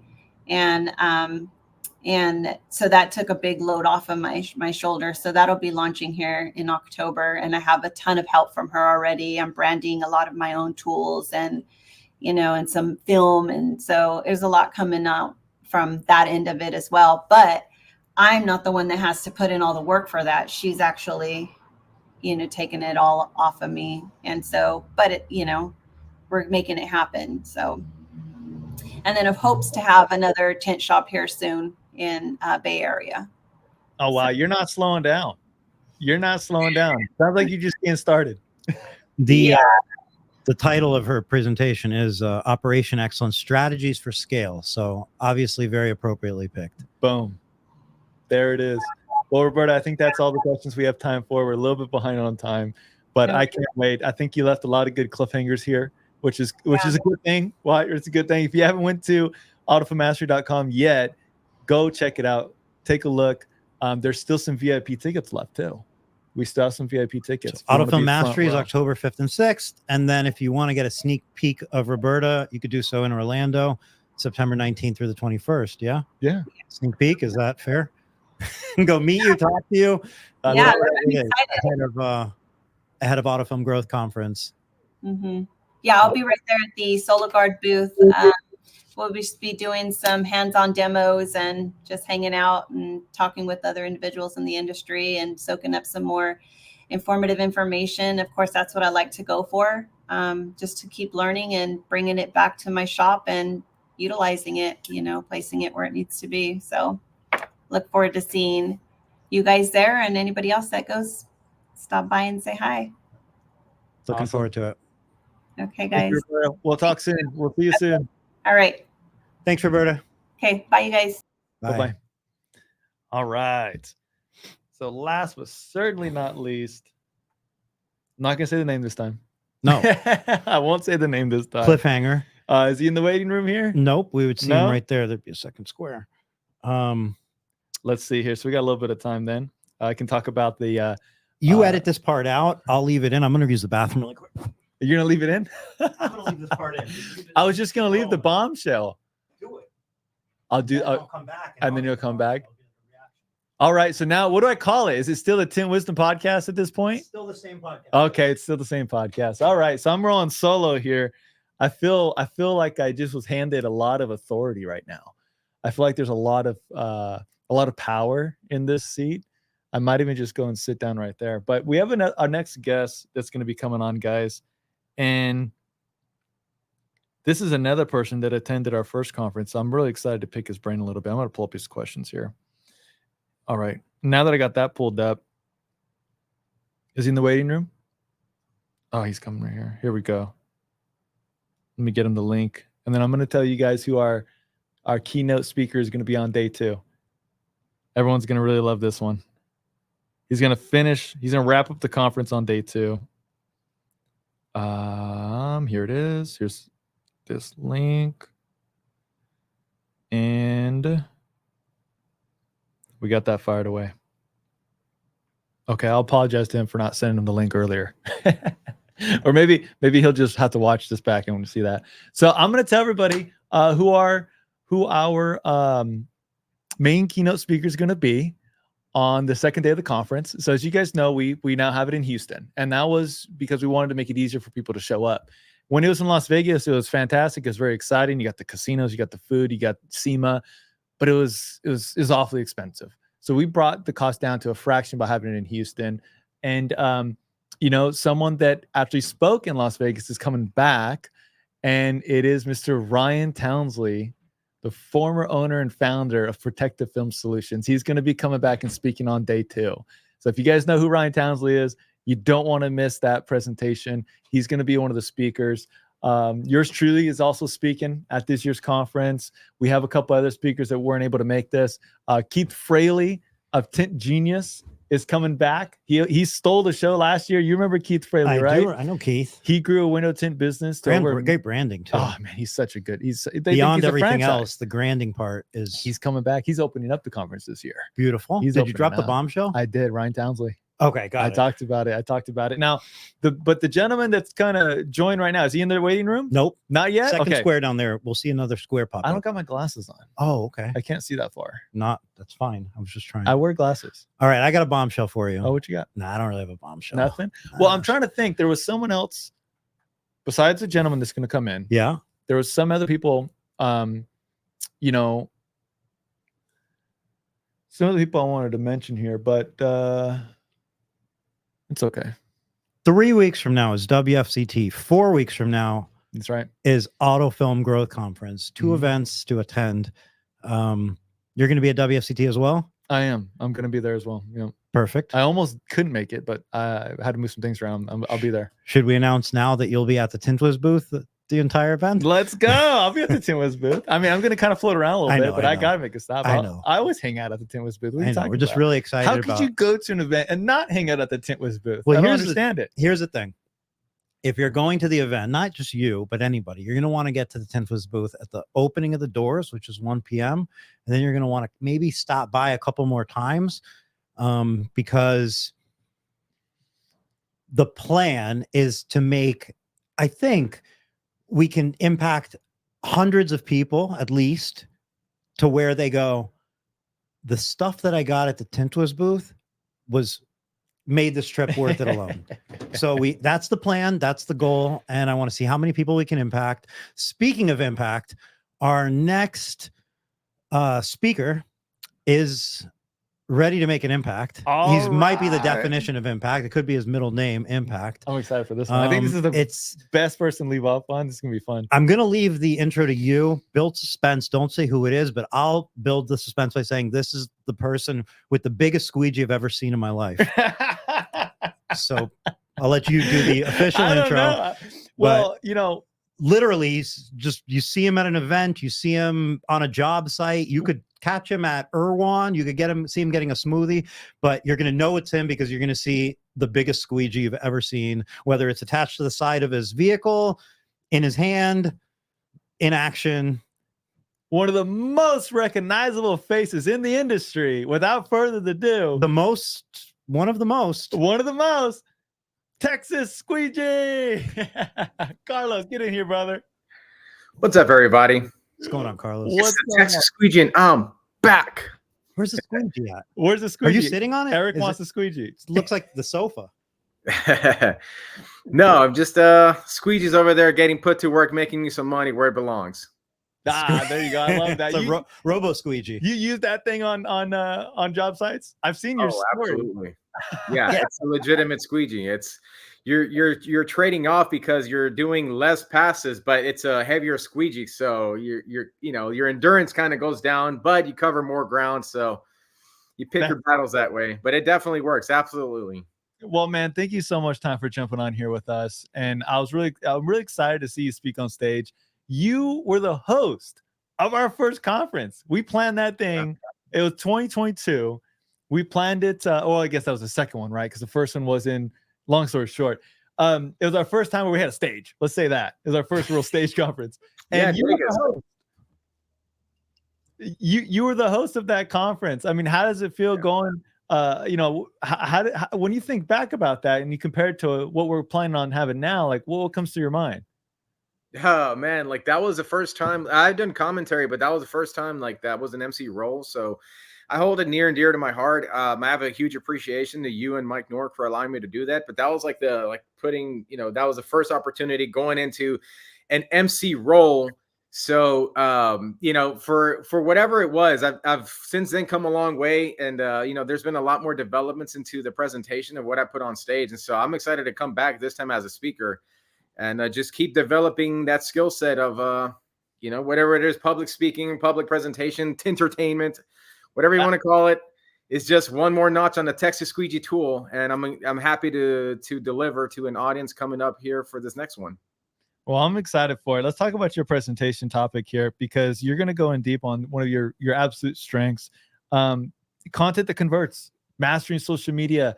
That's the topic. I know it's still evolving. We're getting there. It's about a month away now. We're just telling the audience, go look at your tickets, because it's going to come up faster than you think. But let me dive in here. How has a successful content strategy impacted your overall growth of your business? Because I follow you and I see you content constantly, and I think you've not doubled down, you've tripled down on your confident efforts. At least that's what I feel. But how has that contributed to your overall success, man? I mean, it helps to build a brand. That's like first and foremost.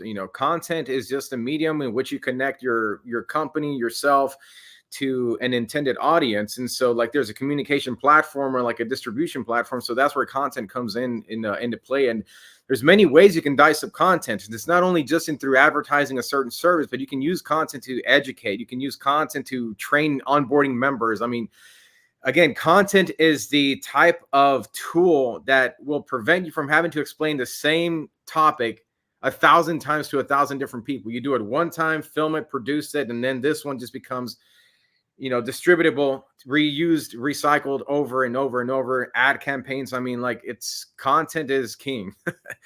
It's been said a lot, but content is king, and the right content is king too. Because there's also, you can have accounts that produce mass volume of content, but it sucks and it doesn't engage and it doesn't, it's not engaging. It's not interactive. So therefore you're just shooting darts in the dark. You can keep putting out videos, but if the engagement isn't there, then something's not connecting. So content is king, distribution could be queen. You focus a lot on content, obviously, but I don't think a lot of it's paid content. It seems to be mostly organic views you get. What do you think some key differentiate? Like your content gets more distribution than you could probably bundle a random 2,000 other tint shops together, add their reviews together. Your content gets more distribution organically. Oh yeah. Okay. What do you think some key aspects of, you and another shop are both taking out their phone, getting in front of it, potentially making the video and posting it online. The difference is yours will get thousands to millions to even hundreds of millions of views. And sometimes others will get 30 to 50 to 100 views. What are those key differences? Because it's not ad spend necessarily. It's not like you have Netflix production company following you around. What do you think the really key differentiators are between your content being so effective and other people's content maybe being just for friends and family? I mean, it's changed throughout the years as it's, this idea of pursuing content always evolves. Like the market changes, the behaviors of how people consume content changes. Certain things that will trend today will become stale tomorrow because everybody starts to do it. So then you have to keep it fresh. But a couple commonalities that I've noticed in the past is not only like being authentic, being transparent with things, but also doubling down on the education. And the educational one is the big one that I feel like goes over a lot of people's heads, because it's interesting that I've witnessed a lot of different types of like posts that'll get created, right? And it'll get a mixture of reviews, some positive, some negatives, but people tend to run out of where to source ideas for new content. And that comes from a lot of the comments that get asked about, or like even in our industry, if you're talking about industry related topics, what are the common questions that people are always asking on the Facebook groups? It's like, what film should I go with? Or like, hey, what kind of heat gun is better? Like that type of stuff. Like all those different things, if they're still getting asked, that means people are still searching for them. So you address those topics in a way that not only delivers a value, but then you're also authentic. And I mean, it sounds so cliche, but you're authentic and you're just embracing who you are. and kind of shaving off a little bit of that. Can I cuss on this? Yes. Yeah. Okay. Shaving off a little bit of like, I don't give a fuck attitude and just execute and get it done. And one of the takeaways, we were recently at VCon about last month, right? And one of the takeaways that I was picking up from a lot of these guys is that a lot of the ones who had a lot of traction, it wasn't like they had this well-calculated, thought-out strategy on the back end, but the one thing that all of them had in common is they all just got it done, regardless of what someone might think. You just execute on the thing, and everybody's going to have a different identity to what connects to your audience, but you're not going to get that. You're not going to solve for that unless you actually do it and try things out. And, don't be someone that you're not. Like, embrace who you are and put a personality in front of the camera and address some of the topics that people are asking for, things that are relevant to today, which comes back to what are the questions that people are asking. Another one too, I want to also add to that is sometimes when you have viral content, right? The telltale of a video getting popular is whenever you have the negative comments descending onto the comment sections. Guess what? Those are all just sources of fuel to start making other topics. And, one of the questions you had asked her about was a piece of content, for example, that has been significantly impactful. One of the videos that I've done, and I still do to this day, was videos like, well, we did this project with a tint where you can't see inside, but from the inside, you can still see outside, right? That is so triggering to so many people because the first thing they're going to go do is start trashing it about how, oh, this tint doesn't work at night. And I dealt with this kind of for a while. I should have done something about it. And I've also dealt with other people, like other shop owners that were complaining to me about like misleading the consumers. And I'm like, well, you're the one sitting on your lazy ass and don't want to get out there and start educating it, because what we recently started to do was I'm like, okay, this is obviously a topic like that. There is a give and play here. It's not just black and white. Like, yeah, there are certain films that'll give you privacy, but as soon as you change the balance of light, it changes how that film performs or behaves. Great. Do some content on that.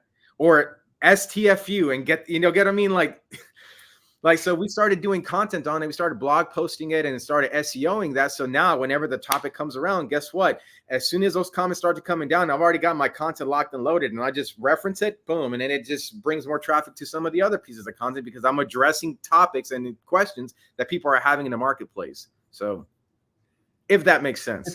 It's a great strategy. It makes total sense because you're creating more content. You're creating a lump sum of content. You're not running out of ideas. And I think you're pretty fired up right now too. I think we got Carlos on a great day. I mean, when is that not the case? I love it. You're fired up, man, and I can't wait to see what you bring to the stage because I've seen you speak before. You're a great speaker.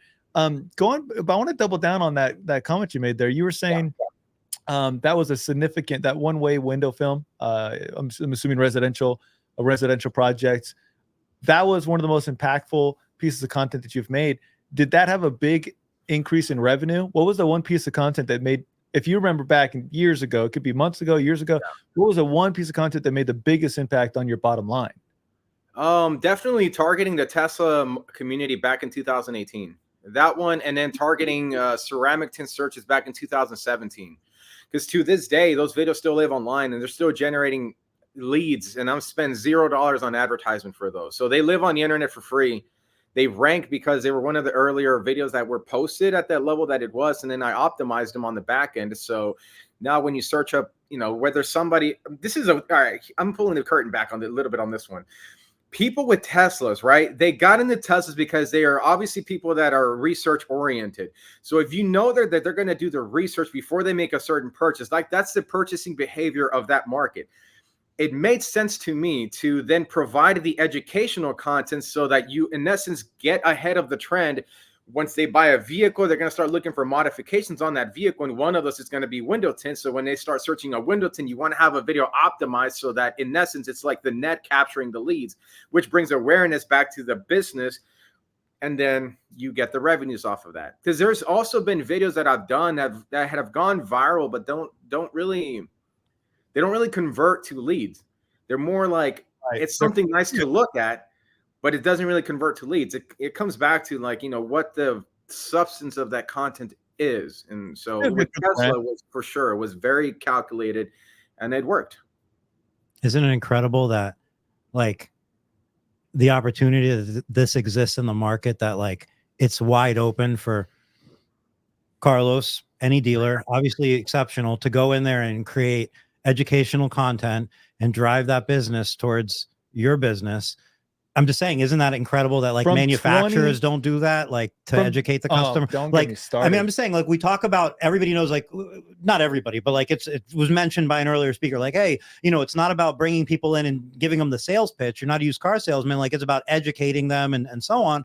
So then Carlos obviously saying, hey, we're going to educate you through videos before you even, like, you're going to find us through education, right? And then you're going to want to use that company through education. And then to my mind, I go, of course, that's a beautiful way. And like, I'm so glad that it's so successful. And like, people need to come to this conference to listen to more, because this isn't about getting views. This is about content that converts. But then I just can't help but zoom out a little further and go like, you can get more excited about, in this industry, that opportunity exists, because it's incredible that like manufacturers and people with all these resources don't do that. But that's not a diss against them. It's an opportunity. It's a chance to go, this guy is doing something ahead and it's working. And for some reason, everyone else isn't doing this. Let me learn more and go do it. I mean, it is a massive opportunity for these manufacturers. And I still don't understand why we're in 2024 and there's still not that content out there.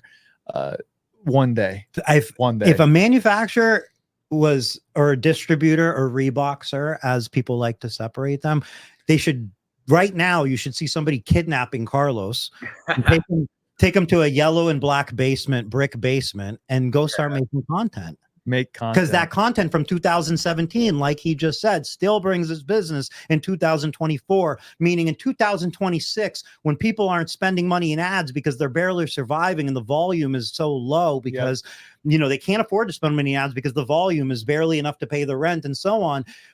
Somebody like Carlos, or Carlos specifically, will be getting that business through that foundation that you've laid throughout Google search, YouTube, TikTok, and everywhere else.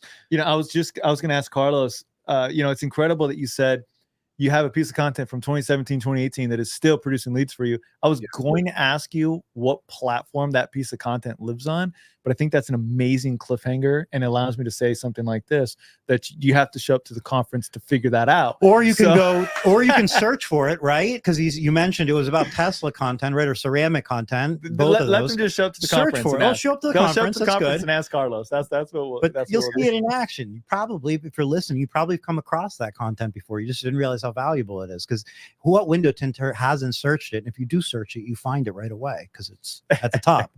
Well, let me ask you our last question we got here for you, Carlos. If someone is looking, if they're in that spot where they know they want to get more online engagement, they want to increase the amount of conversions that they're making with their online engagement, what is that one thing or that one strategy that you would recommend for that person? Coming to the Growth Conference October 5th and 6th and hearing, no, okay, most important thing is right there. That's it. But what's the second most important thing? I mean, so there's a couple of things that go with it, but there's a lot more too. It's kind of hard to put it in a nutshell, but the one thing is, rather than aiming to be better than everybody else, be different than everybody else and be educational. And you do those two things, that's going to set you up for success. Because people nowadays, like, something to add to that, and this has been something I've been saying for years, and it still applies to this day. Let's just take window film, the window film category, for example. There's a lot of like, you know, shops or companies that are making content. Every single piece of content is trying to get you to buy something now. And I always equate it to, if you had a friend who was, every single time you saw them, they were pitching you on, hey, I've got this new energy program, like, hey, go ahead and buy this for me. That wouldn't be a friend that you'd be around for much longer, because the relationship doesn't get past them always trying to sell you something.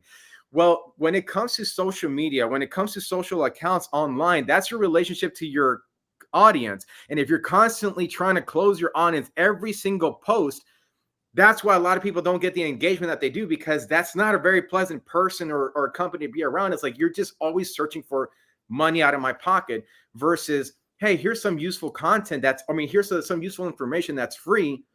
And you know, I'm not charging you for anything. Most of the videos that you see me do nowadays, there's no call to action. There isn't like, hey, if you like this video, click the link in my bio. And you know, there's nothing to that. If I did my job right, you will do that. Get the hell out of here. No, bring him in the camera. The other way. Cameo. Yeah, but like, you know, a lot of the videos that I do nowadays, like, I'm not aiming for like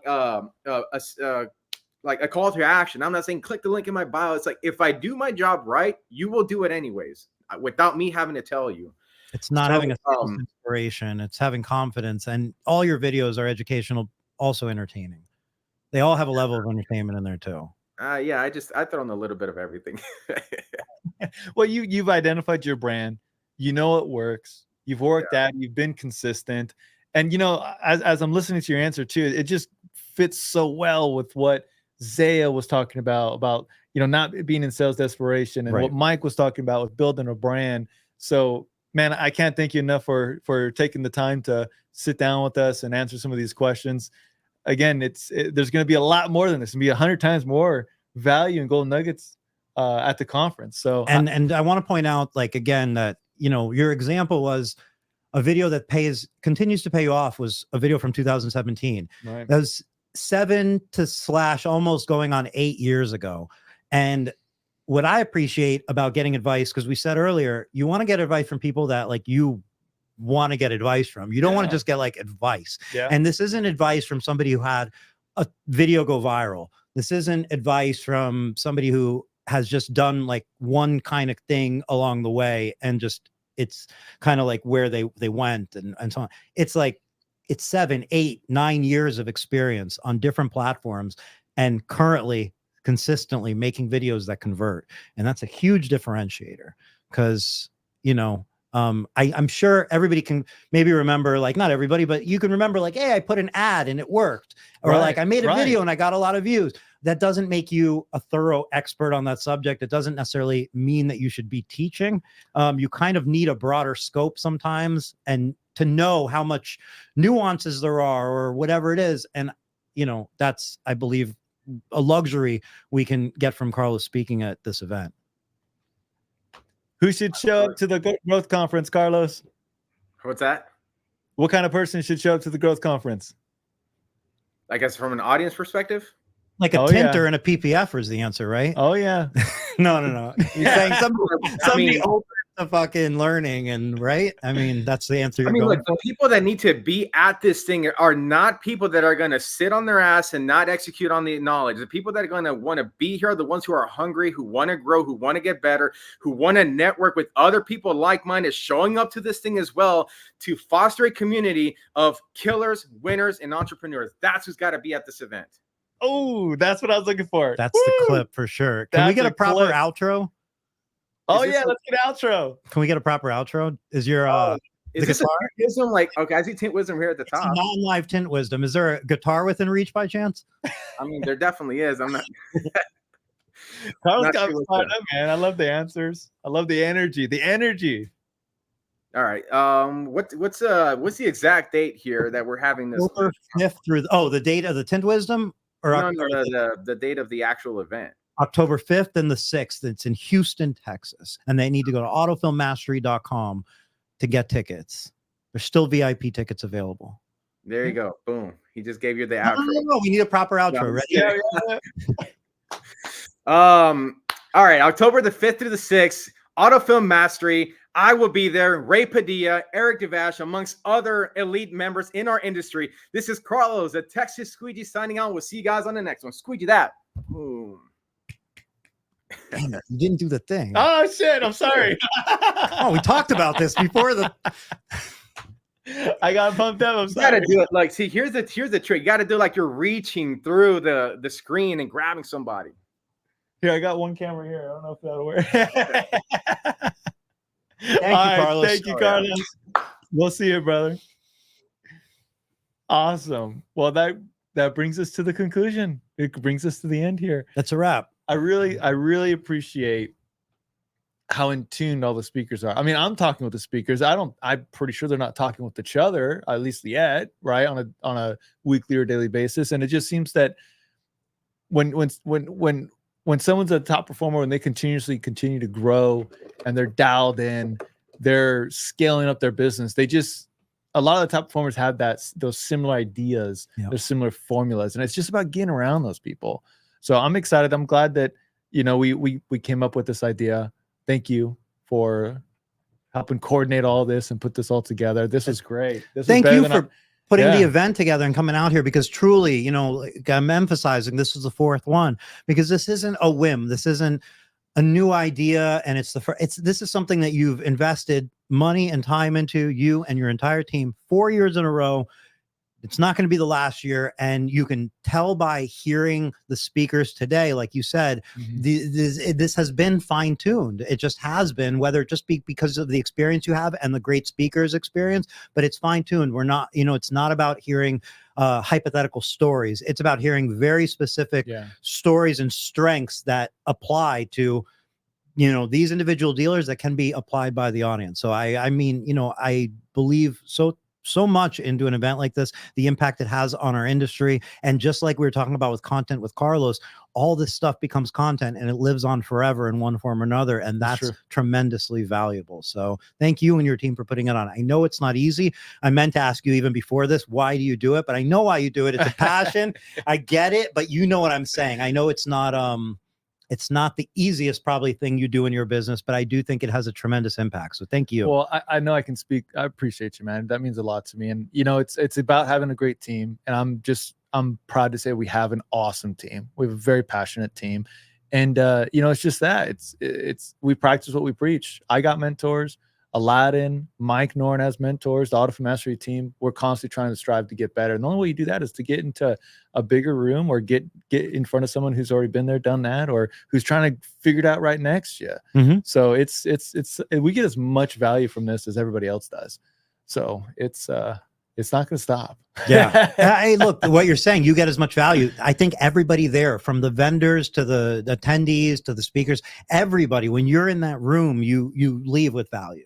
We'll talk more about it. We have another one-on-one session. Let's talk more. All right. I'll open up Pandora's box. Let's do it. Awesome. Well, then that's a wrap for Tint Wizdom. Thank you, Ray. And I'll see everybody at the Autofoam Growth Conference or WFCT before that. We'll see you guys.